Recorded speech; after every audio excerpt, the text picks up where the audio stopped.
This program is supported by Protect Plus Gold, a broad-spectrum disinfectant, kills 99.9% of disease-causing germs and works in 10 minutes.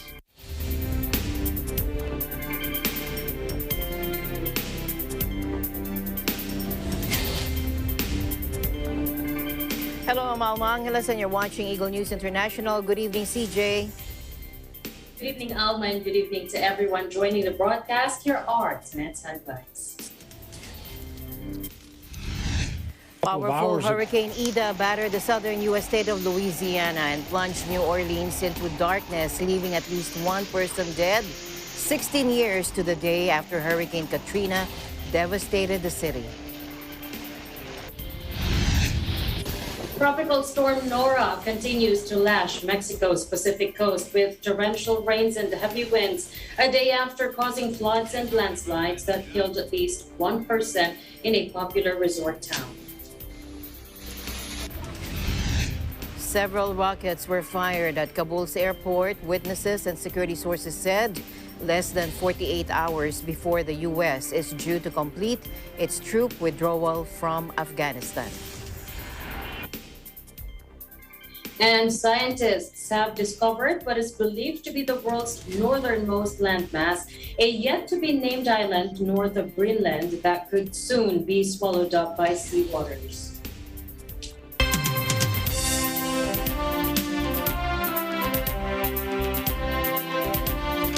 First to the U.S., where powerful Hurricane Ida battered the southern part of the U.S. state of Louisiana and plunged New Orleans into darkness, leaving at least one person dead, 16 years to the day after Hurricane Katrina devastated the city. Ida slammed into the Louisiana coast as a Category 4 storm, but had weakened to a Category 1 by early Monday. Let's listen in. A couple of hours ago, Hurricane Ida made landfall officially at Port Fourchon as a Category 4 hurricane with sustained winds of 150 miles per hour. As predicted by the National Weather Service, this is one of the strongest storms to make landfall here in modern times. We urge you not to be tempted to go outside, to take a look and start sightseeing, and for goodness sake, don't drive around right now. It just isn't worth it. The same really goes by for the immediate aftermath of the storm after it's passed by. We have a very dangerous situation on our hands with Hurricane Ida, and we can expect devastating impacts to continue for most of the next 24 hours or so as the hurricane passes through the state. We have now lost power. The plant that provides power to Entergy New Orleans was compromised. We rely on this plant to ensure that we have power throughout the city. Right now, it's compromised, which means it's very dangerous. In addition to the storm, also without electricity, but this is citywide. So this is the time to continue to remain in your safe places, not a time to venture out throughout our city at all. This is going to be a devastating hurricane, a life-threatening storm. So please, all you folks in the Mississippi and in Louisiana, Mississippi, and God knows, maybe even further east, take precautions.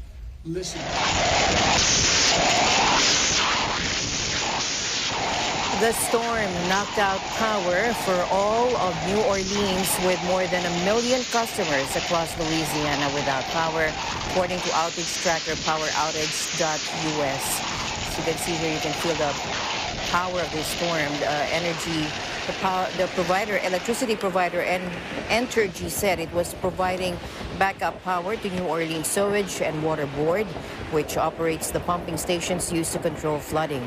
The National Weather Service issued warnings of storm surges and flash floods for several areas, including the town of Jean Lafitte, just south of New Orleans, where Mayor Tim Kerner said the levees had been breached by rapidly rising waters. President Joe Biden, who described Ida as a life-threatening storm, declared a major disaster for Louisiana, which gives it access to federal aid. One person was killed by a falling tree in Prairieville, 60 miles northwest of New Orleans, the Ascension Parish Sheriff's Office said. Throughout the morning, showers and strong winds swept the city's deserted streets, buffeting boarded-up windows at businesses and homes surrounded by sandbags. Most residents had heeded warnings of catastrophic damage and authorities' instructions to flee. The White House said Sunday that federal agencies had deployed more than 2,000 emergency workers to the region, including 13 urban search and rescue teams, along with food and water supplies and electric generators. Local authorities, the Red Cross, and other organizations have prepared dozens of shelters with room for at least 16,000 people, according to the White House. Scientists have warned of a rise in cyclone activity as the ocean surface warms due to climate change, posing an increasing threat to the world's coastal communities. Now, people in a hotel in New Orleans shelter while workers try to restore power after it was knocked out by Hurricane Ida. Take a look. It says Energy stated that all of New Orleans is out of power right now. These are old buildings that they renovate downtown, and we are under sea level, so we sometimes do take in water. That's one of our bigger concerns that throughout the evening we're going to watch for in case the water starts coming up. If it remains like this as far as the rain, then we might be okay as long as the pumps are churning. It looks like that part's doing well, which is good. The powerful storm battered the southern U.S. state of Louisiana and plunged New Orleans into darkness Sunday, leaving at least one person dead 16 years to the day after Hurricane Katrina devastated. The National Weather Service issued warnings of storm surges and flash floods for several areas, including the town of Jean Lafitte, just south of New Orleans, where Mayor Tim Kerner said the rapidly rising waters had overtopped the 7.5 meter or 2.3 meter levees. Meanwhile, videos released by the National Oceanic and Atmospheric Administration show a NOAA aircraft chasing and flying into the eye of the Category 4 Hurricane Ida. Take a look.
And here are images of flooded roads and restaurants in the Mobile Bay in Alabama as Hurricane Ida is hitting the U.S. Gulf Coast. Take a look.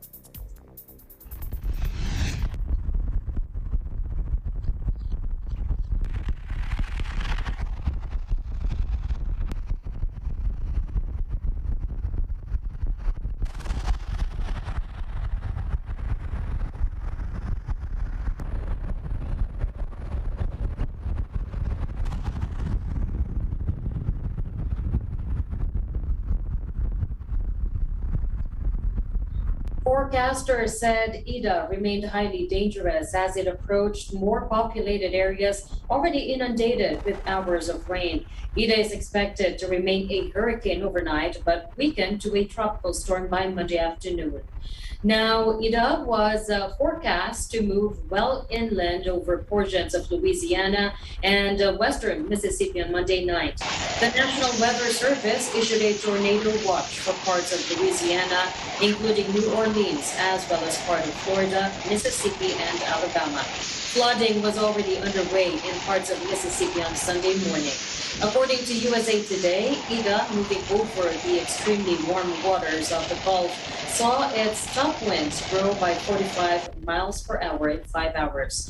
The phenomenon, known as rapid intensification, is typically defined as a tropical cyclone whose wind speeds increase at least 35 miles per hour in 24 hours. That, according to Colorado State University meteorologist Phil Klotzbach, that can happen when a storm encounters an extremely conducive environment, such as very warm weather or water, low vertical wind shear, and high levels of mid-level moisture.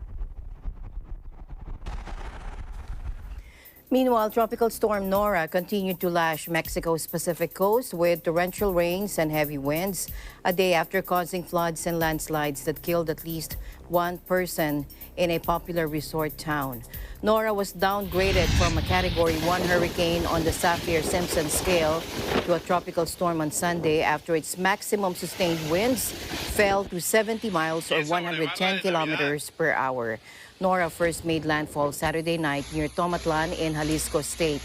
That state's government said Sunday that it had intensified efforts to support hard-hit coastal communities, particularly the town of Cihuatlan, where it said 500 houses had been affected when the Pedregal River overtopped its banks.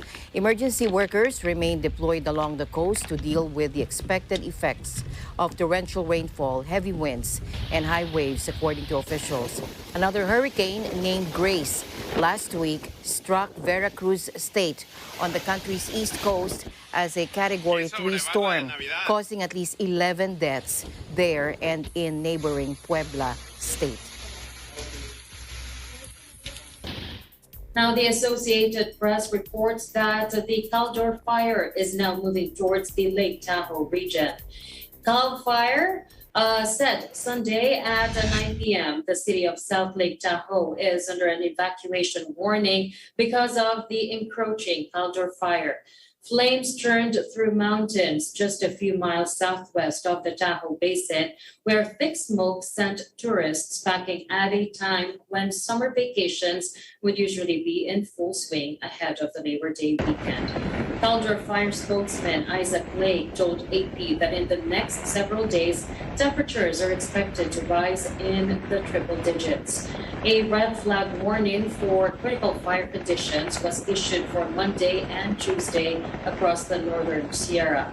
The spokesman also said it grew from 152,545 acres Saturday evening. More than 18,000 structures are threatened already. 475 single residences and 11 commercial properties are destroyed. 170 other small structures were destroyed and 39 structures are damaged.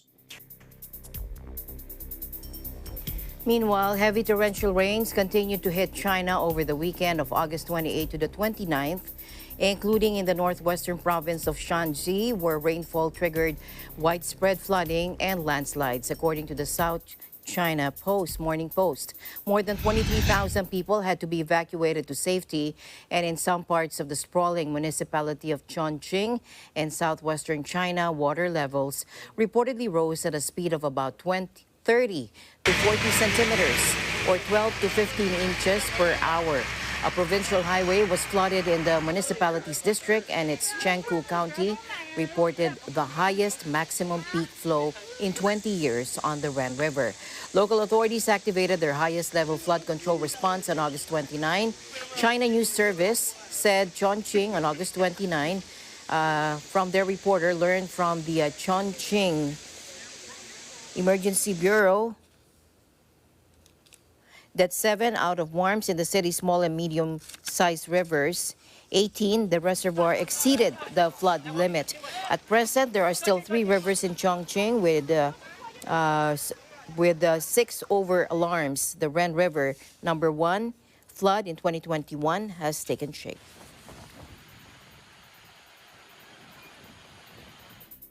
Several rockets were fired at Kabul's airport on Monday. Witnesses and security sources said less than 24 hours before the United States is due to complete its troop withdrawal from Afghanistan. Take a look. Rockets were fired at Kabul's airport, where, again, U.S. troops were racing to complete their withdrawal from Afghanistan and evacuate allies under the threat of Islamic State group attacks. President Joe Biden has set a deadline of Tuesday to withdraw all U.S. forces from Afghanistan, drawing to a close his nation's longest military conflict, which began in retaliation for the September 11 attacks. Those flights, which have taken more than 120,000 people out of Kabul airport, will officially end on Tuesday when the last of the thousands of American troops pull out.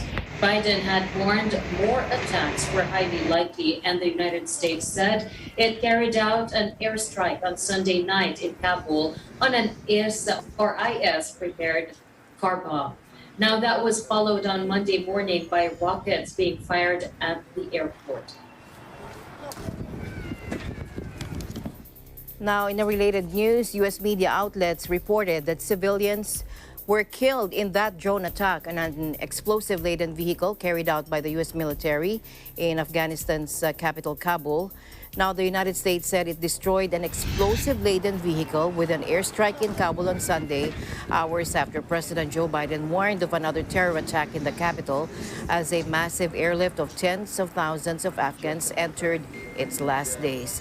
The U.S. said it had only struck the vehicle, but added that secondary blasts indicated a substantial amount of explosive material, and local media reported possible civilian casualties, which the U.S. said it was now assessing. The U.S. airstrike came after a suicide bomber from the ISIS group on Thursday targeted U.S. troops, stopping huge crowds of people from entering Kabul's airport. About 114,000 people have been evacuated since August 15, when the Taliban swept back into power. More than 100 people died in the attack, including 13 U.S. service personnel. Biden traveled Sunday to an Air Force base in Delaware to attend the somber ritual transfer of their remains.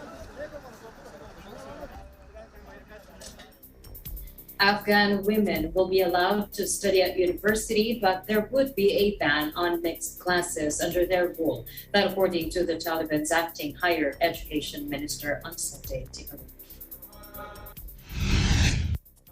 Afghanistan mujahid aur inqaba milatna sharia ahkam baranaki masunu zakrilu chapiriya chapukawul chupari ke banarina aur khazina dagarwani aparata koi badi garbe tarsara kuli yawla sama'ul aur jami nisab jodawul chidiri khana ahaba zulum islami aur ملي أو تاريخي الدكتور سرا برابري أو دبل إخوان بسمو إخوان دنوب إخوان سرا همسيال غرزبي نهم دهوات تحصيلي نظام دمياري دور بخاطر دهوات سيمي أو نرأي بسرطان دقاتو علمي پروگرامون بلارا أشهر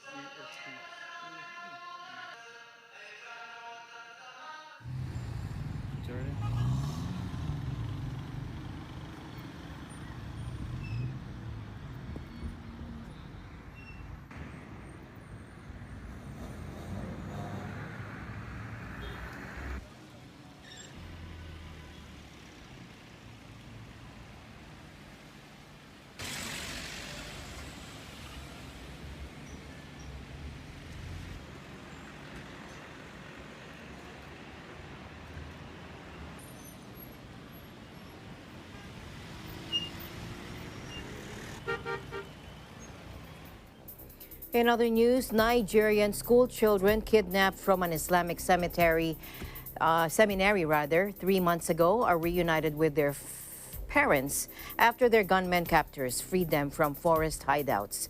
The May 30 seminary abduction in northwest Niger state was one of the longest-running mass kidnappings at a Nigerian school since December, when criminal gangs began to target students and pupils. Take a look.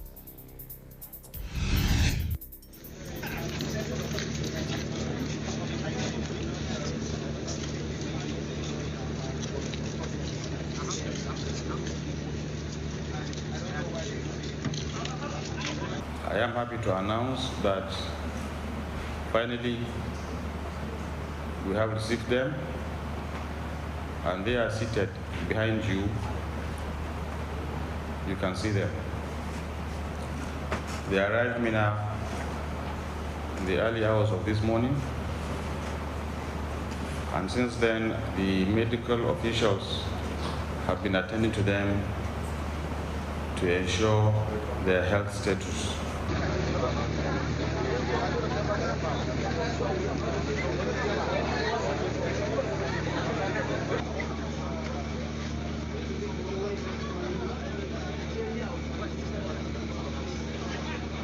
I have a child and I'm very, very happy. I give God all the glory. Alhamdulillah, Alhamdulillah, Alhamdulillah. Thank God they are back healthy, hale and healthy, and we are happy. Thank God.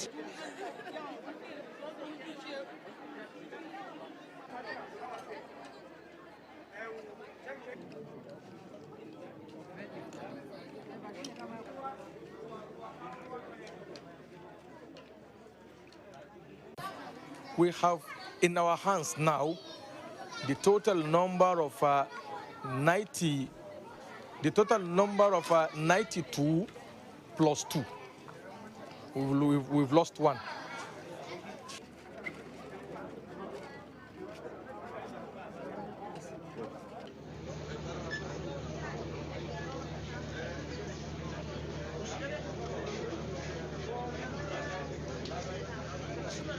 Even with this incident, it will not deter me from taking back my children to school. Because how do you know wherever you take them? If you deny them education, they become miscreants and they become very nuisance to the society. Therefore, I think I have no option than to send my children back to school.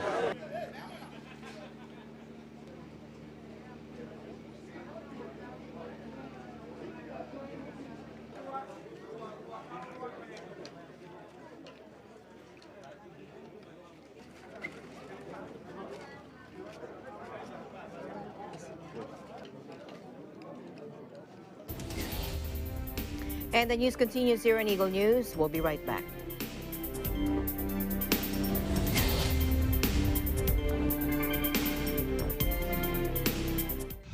This portion is brought to you by North Luzon Express Terminal.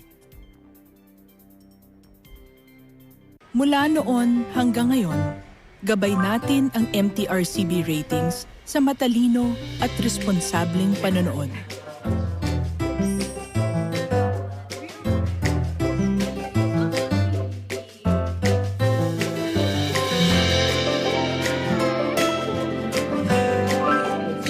Sa tamang pagsunod sa MTRCB ratings, ginagawa nating ligtas at makabuluhan ang panonood ng bawat miyembro ng pamilyang Pilipino. Lumipas man ang panahon, hanggang may pamilyang Pilipino, andyan ang MTRCB. Good vibes kada umaga to get you through your day with a happy heart.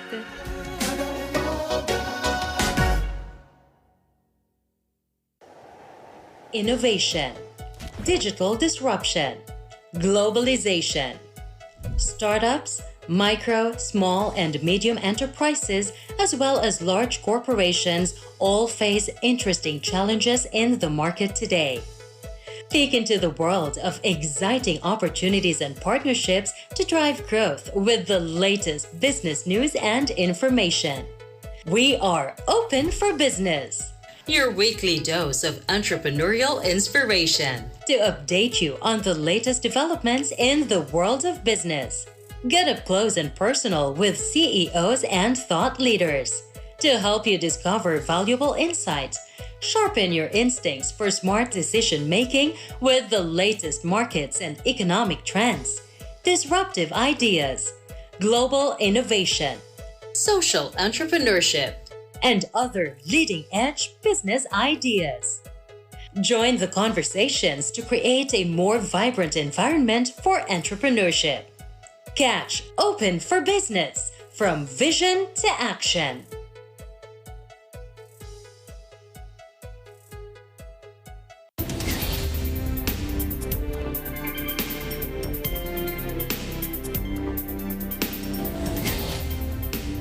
Nuclear-armed North Korea appears to have restarted its plutonium-producing reprocessing reactor in a deeply troubling development. According to the UN Atomic Agency, a possible sign Pyongyang is expanding its banned weapons program. The development on the 5-megawatt reactor in Yongbyon, North Korea's main nuclear complex, comes with nuclear talks between Pyongyang and Washington at a standstill. Since early July, there have been indications, including the discharge of cooling water consistent with the operation of the reactor, the International Atomic Energy Agency said in its annual report. The Yongbyon reactor appeared to have been inactive from December 2018 until then, added the report dated Friday. IAEA inspectors were kicked out of North Korea in 2009, and the agency has since monitored it from outside. The possible operation of the reactor follows a recent indication that Pyongyang is also using a nearby radiochemical laboratory to separate plutonium from spent fuel previously removed from the reactor. The Biden administration has previously promised a practical, calibrated approach, including diplomatic efforts to persuade the impoverished North to give up its banned weapons programs. But Pyongyang has never shown any indication it would be willing to surrender its nuclear arsenal. And this month, Kim's sister and key advisor Kim Yo-jong demanded the withdrawal of U.S. troops from the peninsula.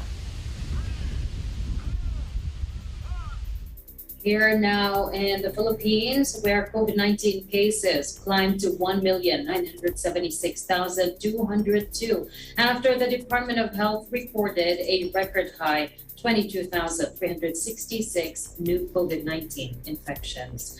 According to DOH data, of the total cases, 1,148,594 were active.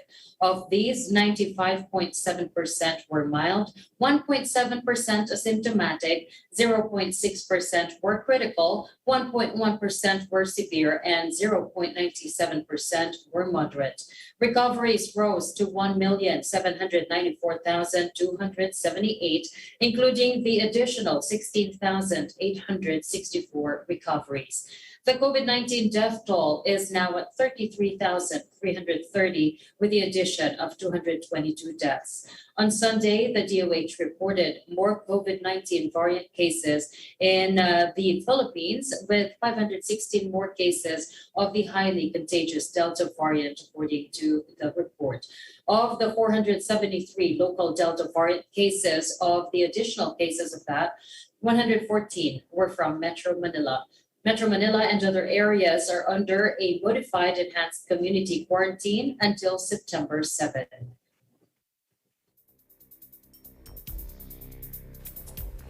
Even as Native Hawaiians are among the most vulnerable ethnic groups to COVID-19, many of them are still unvaccinated.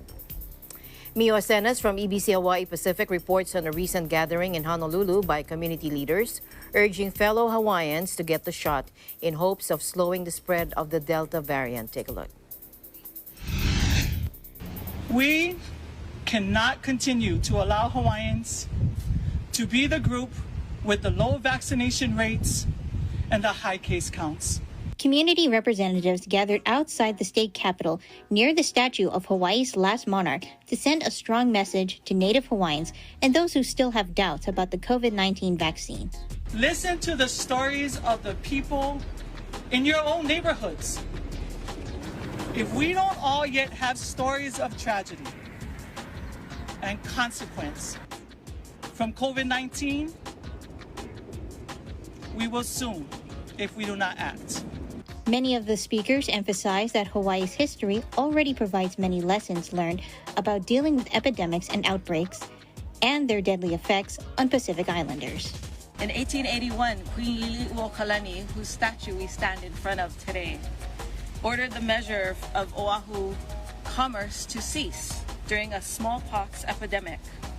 At that time, we lost 10% of our native Hawaiian population. I'm not even willing to lose 1% of our lahui. Many of you might not know that Queens was actually founded because of epidemics. Back in the 1800s, the Hawaiians were devastated by a series of epidemics, which prompted King Kamehameha IV to say that we must stay the wasting hand that is destroying our people. Our community is in a crossroads. One road is guided by our negative perspective and experiences and the distrust of science and scientists and government and big pharmaceutical companies. The other road is guided by healthcare and current mainstream medical information. Both roads have valid concerns and are so deep and fraught with nooks and crannies. This has certainly become a well-constructed maze for many to get lost in. When we are fearful and lost, we hesitate. For many, as we hesitate, inaction becomes our action. And we are all here today as Hawaiians because this current COVID-19 Delta surge is us. Native Hawaiians represent the largest percentage of infections in this wave. And if we don't take action now, we will represent the largest percentage of deaths. We cannot allow that to happen. During the Queen's lifetime, the Native Hawaiian population went from 140,000 individuals at the time of her birth in 1838 to 40,000 individuals at the time of her death in 1917.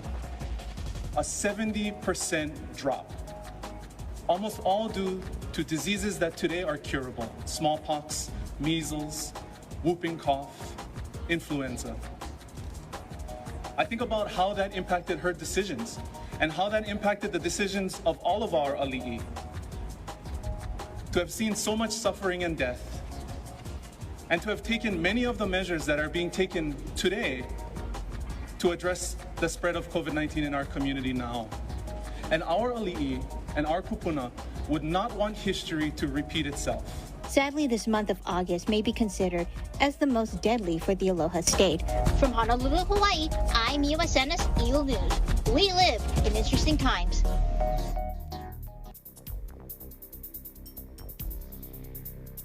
Meanwhile, it's back to school time in America after a year of remote learning, but forget about the iconic yellow school buses. Because of COVID, there is a shortage of drivers. Now, the problem, among other issues, is that some drivers oppose mask-wearing mandates, and others who are older and do this kind of work after retiring from other jobs are worried about catching the virus while driving kids around. Education officials said that. Now, the Minneapolis area of Minnesota, for instance, has warned that school bus service this year will be sporadic because of what it called a driver shortage being faced by school districts around the country. Minneapolis Public Schools is encouraging families who can transport their students to school on their own to do so, the local school district said. Now, and one private school in Wilmington, Delaware, the hometown of President Joe Biden, is offering parents $700 a year to drive their kids to school. Back to school day is not uniform across the country. Some kids resumed class in late July and others will not do so until September. School bus drivers have been in short supply for some time now in the United States, but the pandemic has made things worse.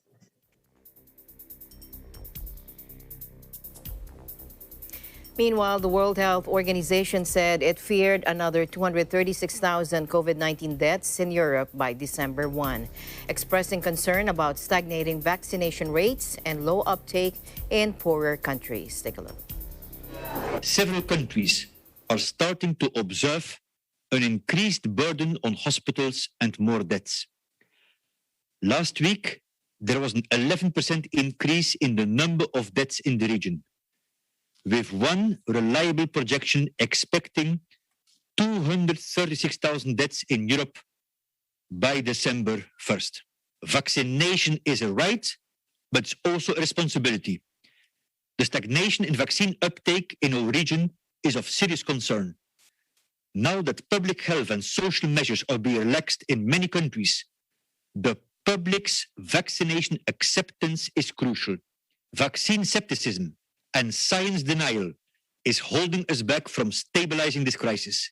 As millions of children return to school, WHO Europe and UNICEF call for all necessary measures to be taken such that schools are open and remain open. These include to implement vaccination strategy targeted at teachers and school personnel and to children above 12 as well, especially those with underlying conditions. CLU attributed the higher transmission to the spread of the more transmissible Delta variant, an exaggerated easing of restrictions and measures, and a surge in summer travel. Mr. CLU also noted that while around half of people in Europe are fully vaccinated, vaccination uptake in the region has slowed down. In other news, teachers and school staff should be among the groups prioritized for COVID-19 vaccinations so that schools in Europe and Central Asia can stay open. That according to the World Health Organization and UNICEF on Monday. Now, measures to ensure that schools can stay open throughout the pandemic include offering teachers and other school staff the COVID-19 vaccine as part of target population groups in national vaccination plans, the UN agency wrote in a statement. The recommendation, already made by a group of WHO experts in November 2020 before the vaccination rollout, should be done while ensuring vaccination of vulnerable populations, that agrees to the statement. Now, as schools reopen after the summer holidays, the agency said it was vital that classroom-based learning continue uninterrupted despite the spread of the more contagious Delta variant of the virus. Now, when his father lost his job last year, Togi, then 16 years old, wasted little time in looking for work himself. He ended up working at a fast food restaurant in a suburb of Washington, D.C., juggling the job with attending school held virtually as the world's largest COVID-19 outbreak tore through the U.S. Take a look.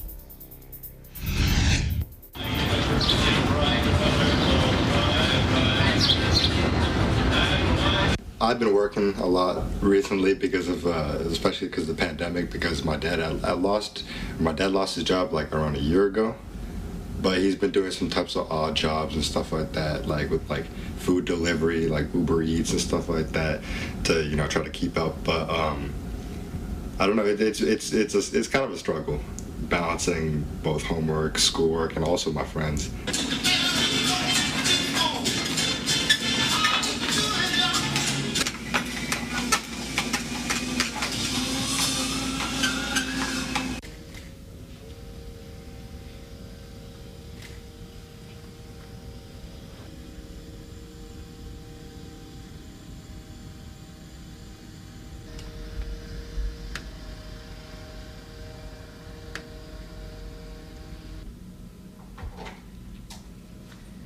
Every Saturday morning I wake up and I think, dang, I've worked for like hours, like 8 hours today or something, but I kind of just have to go do it.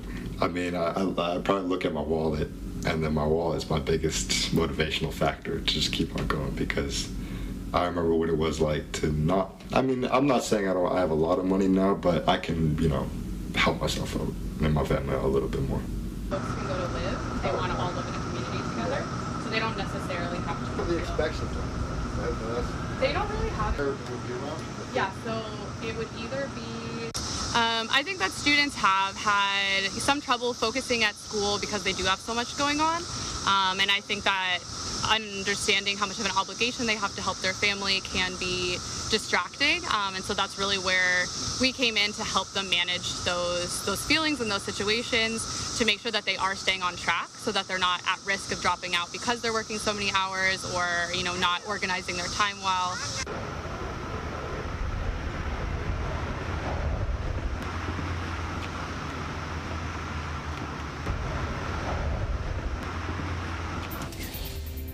We'll be back with more stories.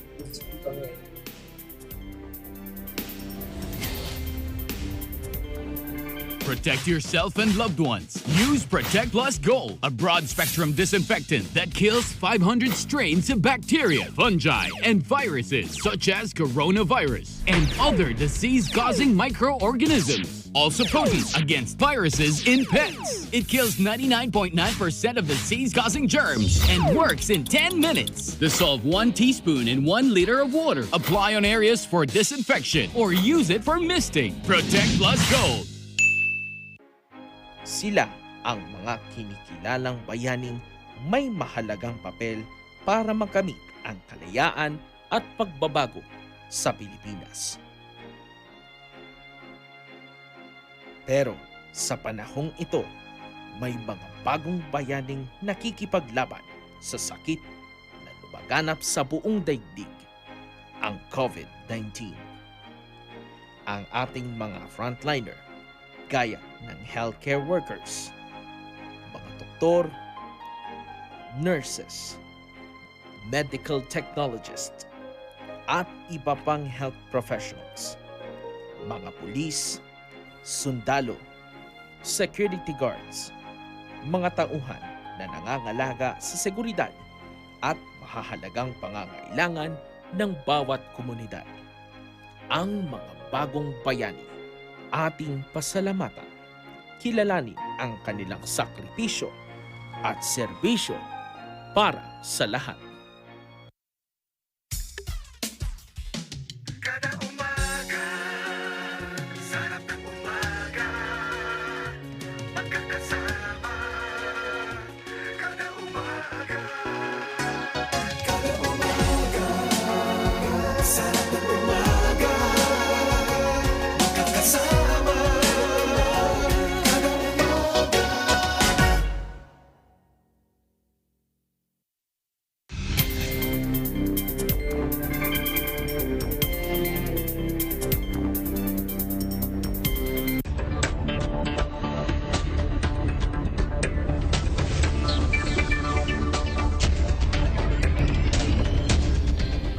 Welcome back. Gains from the positive 11.8% GDP in the second quarter of the year may likely push the Philippine economy's full-year expansion to nearly 5%, according to a report.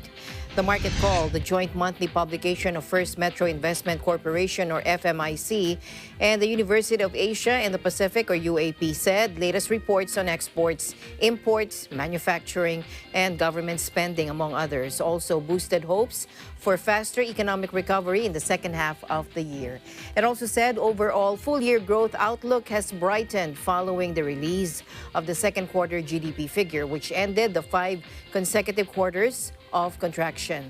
But the report said quarters-on-quarter GDP data slipped by 1.4% in April to June this year, while an economic hit is expected from recent lockdowns.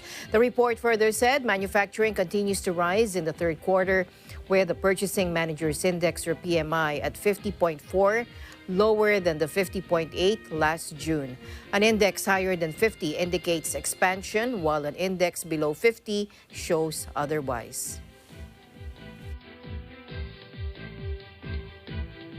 Staying here in the Philippines, brought to Iloilo, the 36 crew members of the M3 Son of Caldor, a cargo vessel of giant transportation and logistics provider to go, are currently in quarantine after 20 of them tested positive for COVID-19.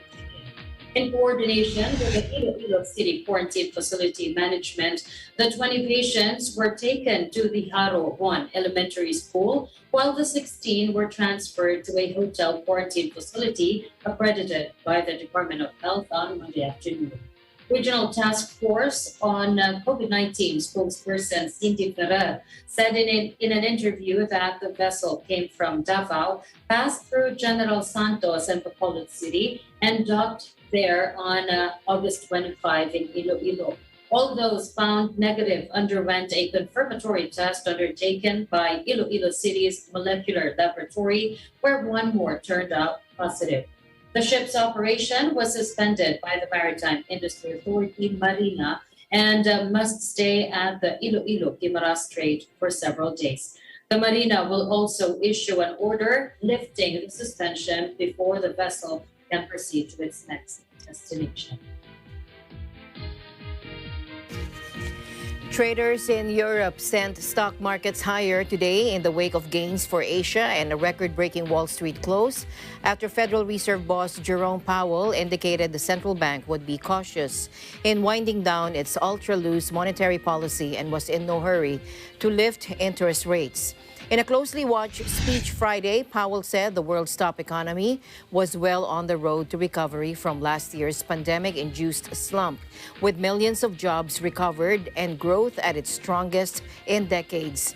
And Powell, in a speech to the Jackson Hole Symposium of Central Bankers, soothed concerns about the bank's approach, saying it could be appropriate to start reducing the pace of asset purchases this year. All three main indexes on Wall Street rallied, with the S&P 500 and Nasdaq chalking up new records. And the positive mood filtered through to Asia, where Tokyo, Hong Kong, Shanghai, Sydney, Seoul, Singapore, Wellington, Taipei, Mumbai, Bangkok, and Jakarta were all in positive territory. In Europe, Paris and Frankfurt both rose in morning trade, while London was closed for a holiday.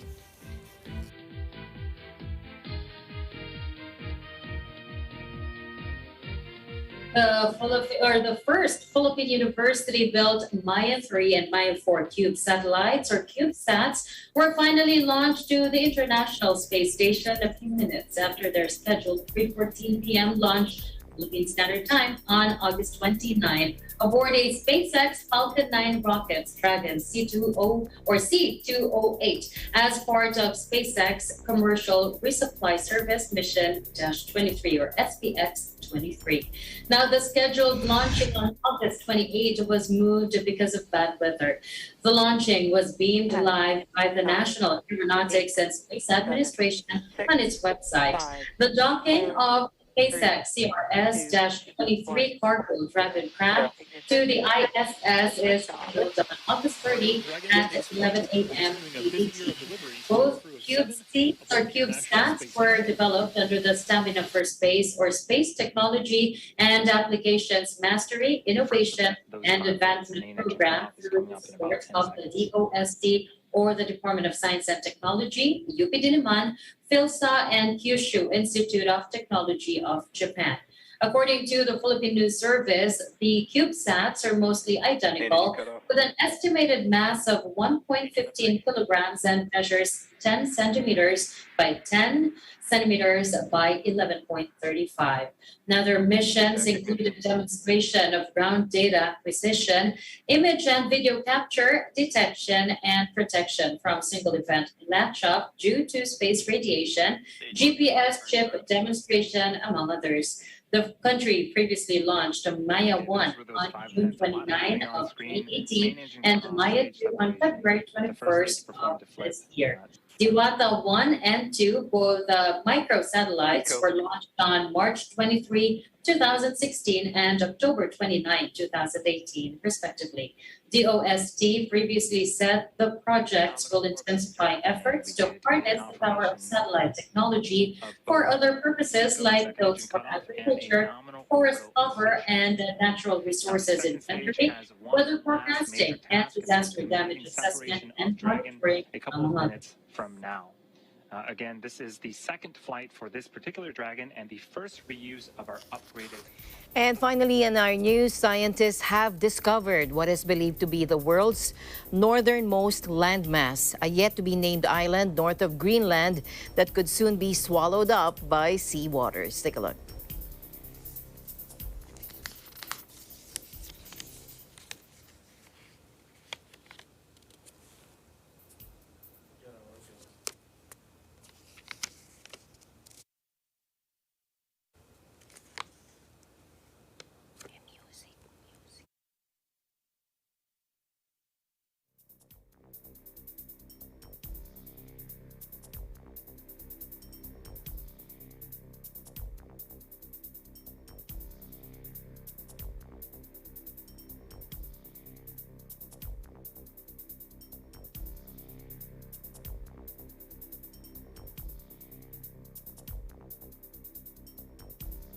And in July,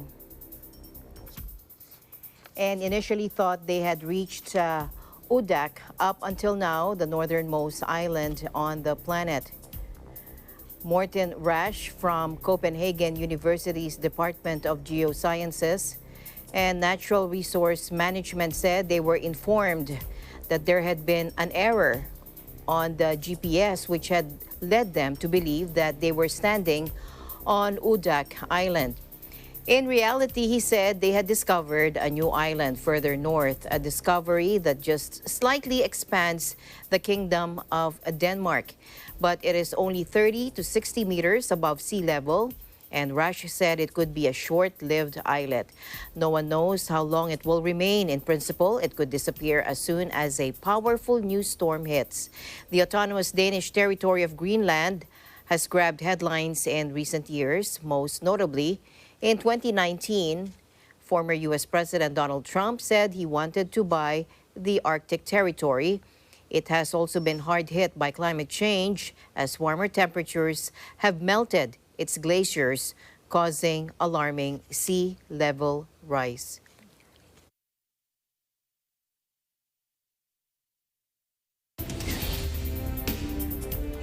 We really should take climate change more seriously.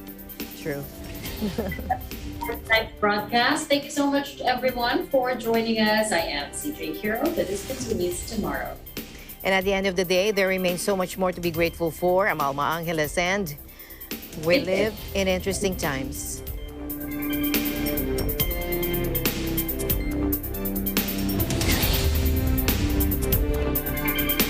This program is supported by Protect Plus Gold, a broad-spectrum disinfectant, kills 99.9% of disease-causing germs and works in 10 minutes. In good shape. Do's and don'ts.